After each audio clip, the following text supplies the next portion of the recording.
Sì, che corriamo a forte.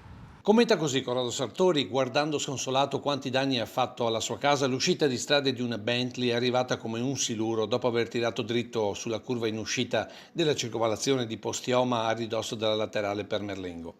E solo per il troppo caldo che Corrado non si trovava seduto, come invece fa di solito, proprio all'angolo dell'abitazione. Ma lei dov'era?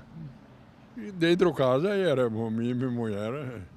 Abbiamo sentito il colpo e un botto e siamo venuti fuori, abbiamo visto tutto questo disastro qua. E nonostante ciò, di fatto illesi tre occupanti dell'auto, una famiglia di Cadoneghe portati preventivamente in osservazione al Cafoncello.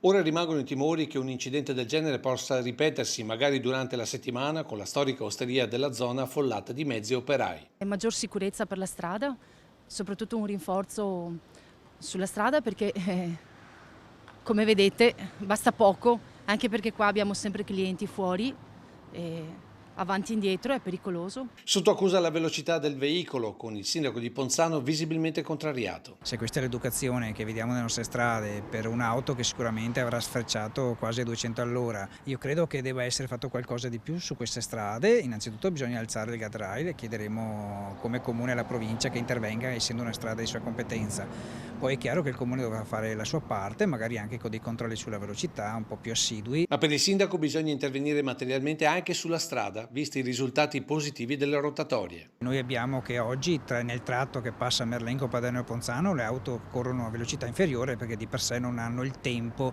per riacquistare velocità ed è per questo che stiamo lavorando anche per una terza rotonda sull'intersezione con via Sant'Andrea dove una volta c'erano le grafiche a Vianello, perché anche quella possa dare una doppia soluzione, l'attraversamento e il rallentamento.